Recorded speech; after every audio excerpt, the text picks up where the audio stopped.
2 years ago, I talked to a guy who's also known as Madonna's manager about Hollywood versus Silicon Valley. And the reason we talked about it because the guy's kind of the only guy, or one of the only guys, to do serious investing in startups.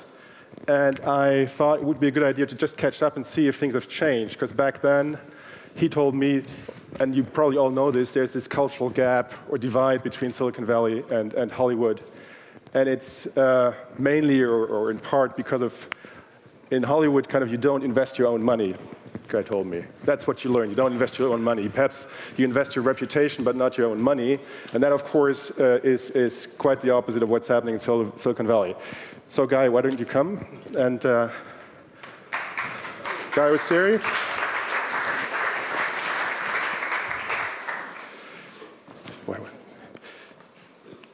So, Guy, so what has happened in the past 2 years? I mean, have things changed? Has there been kind of a rapprochement between Silicon Valley and Hollywood? Well, for us, for our fund, which is called A-Grade, Ashton Kutcher and I have this fund. And I would say for us, what's changed in the last 2 years is when we first started, there was fair skepticism. Two guys from Hollywood who want to invest in tech, who are on Southwest Airlines every week, coming to listen to new ideas and innovation and wanting to get involved.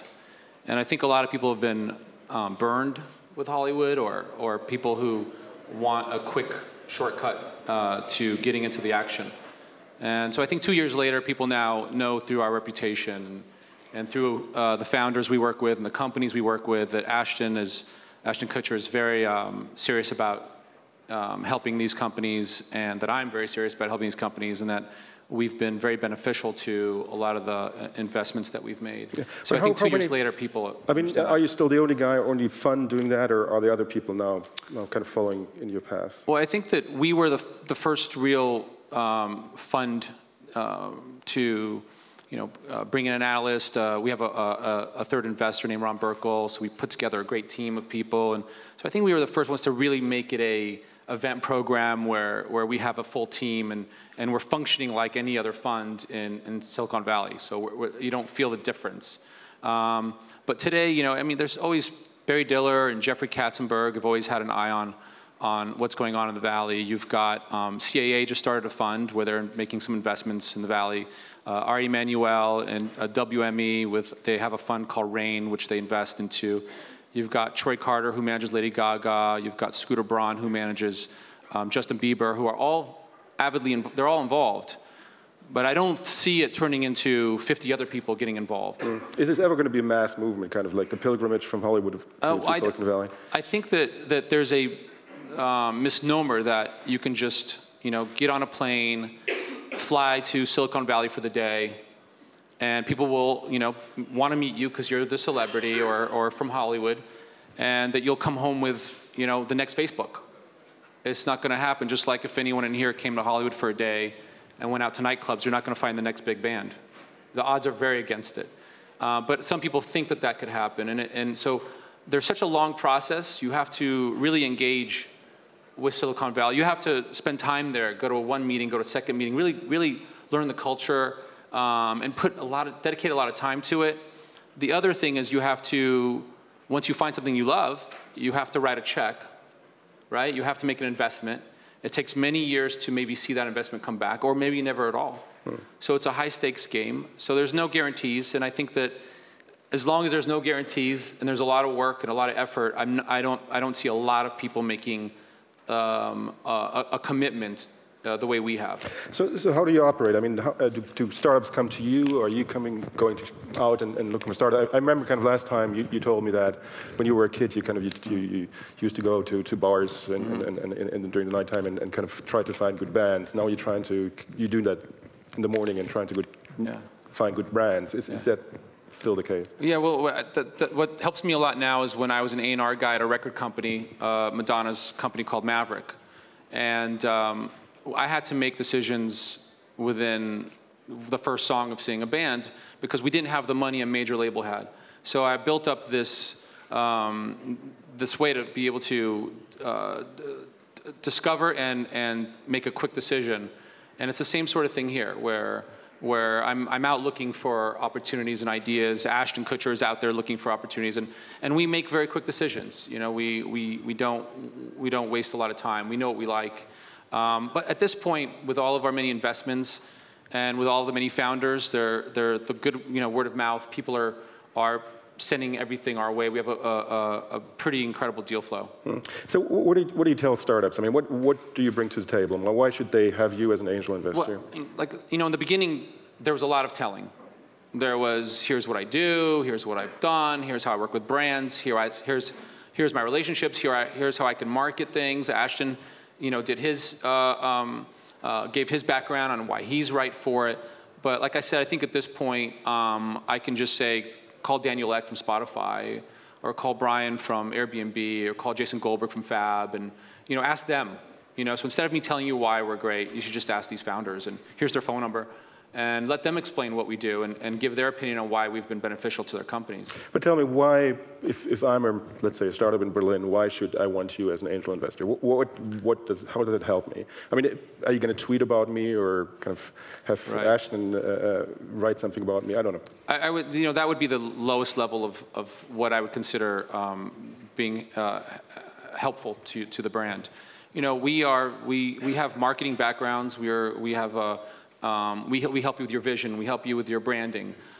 We help connect for you. You know, it's good to have someone like us on your team, because there's probably no one else like us on your team, and it brings it probably fills a few holes that your company may have. But you know, the most important thing is, are we passionate about your company?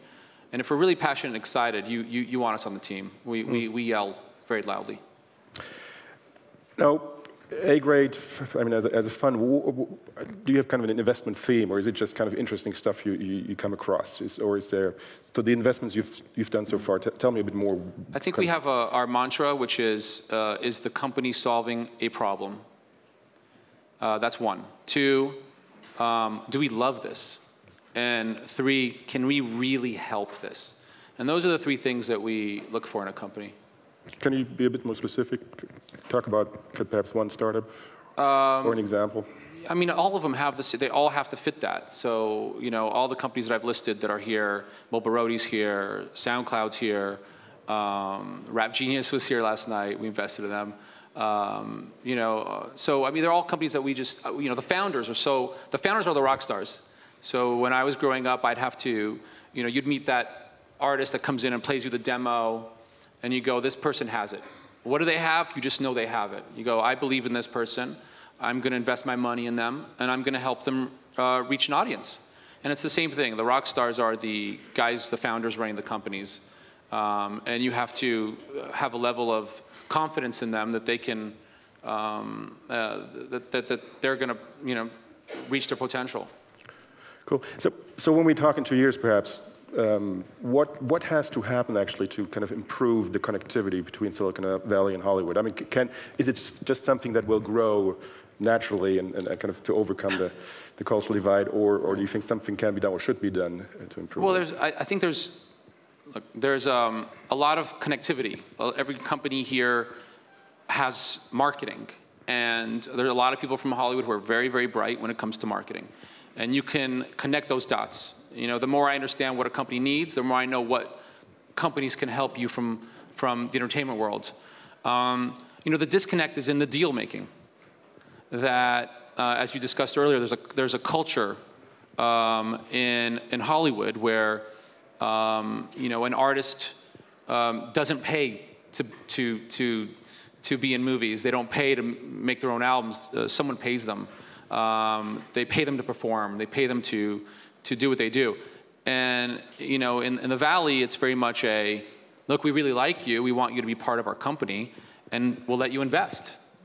And I think that there's a learning curve in an uncomfortable way for celebrities or people in Hollywood to say, wait, I'm going to bring you this marketing, and you want me to write a check. And it's very confusing. And most managers and lawyers, and they just sit there with an artist and go, I don't understand. My artist is famous. He's going to help you, and you want him to pay to help you. And I don't see that changing typically, anything. how does that work? If I'm a startup and I really want this celebrity kind of sponsor me or even become an investor, it seems to be very difficult. So tell me a bit, how would that happen? Well, let's go through it. So you think that, let's say the celebrity's name is Steve. He's the biggest guy in Hollywood. You think that your company could really have a lot of value with this guy, Steve. And so you call up and you track down his manager through Google, and you call him up, and the manager, there's a 95% chance you don't reach the manager. So we'll start there, but we'll pretend you do. So then you reach the manager, and there's a 95% chance the manager doesn't know what you're talking about. But let's pretend he does. So then the manager says, come on in and show me what it is you're talking about, because I like it. Then you come in, and there's a 95% chance again he doesn't understand what it is.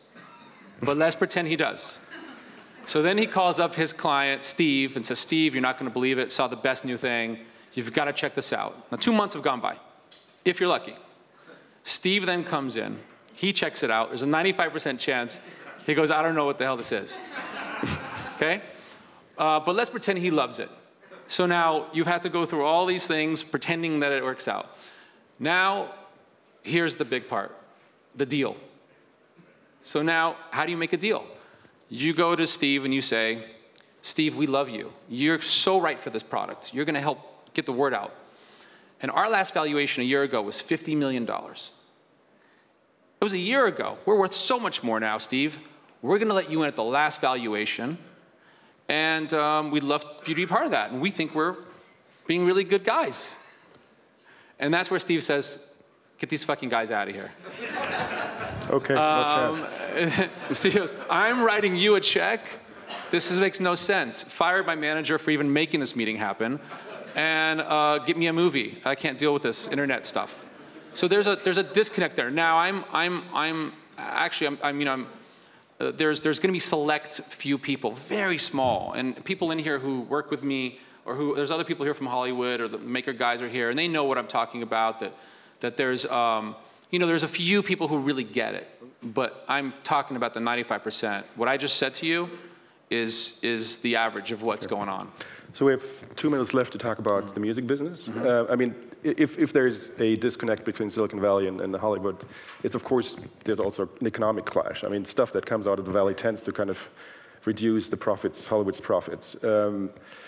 I've recently read a piece, I think in Billboard, it was saying, streaming Spotify, since Metallica has put its music on that service, sales have gone down. So there's an article that came out in Billboard where the writer said that Metallica just announced that they did a partnership with Spotify. And he said that their sales were worse this week than it was a year ago the same week because of the streaming. So that guy's, I'm going to say it kindly, is an idiot. He is misleading. And the Metallica made an announcement, which was a very big announcement for them, with Spotify. 4 days later, the music was on Spotify. And then it was on for 6 more days, 10 more days, before that article came out. So the guy who wrote the article based all of his information on 1 week, 1 full week of SoundScan, and he compared it to a year earlier, where Metallica had a 30-year reunion and released an EP, and you can't.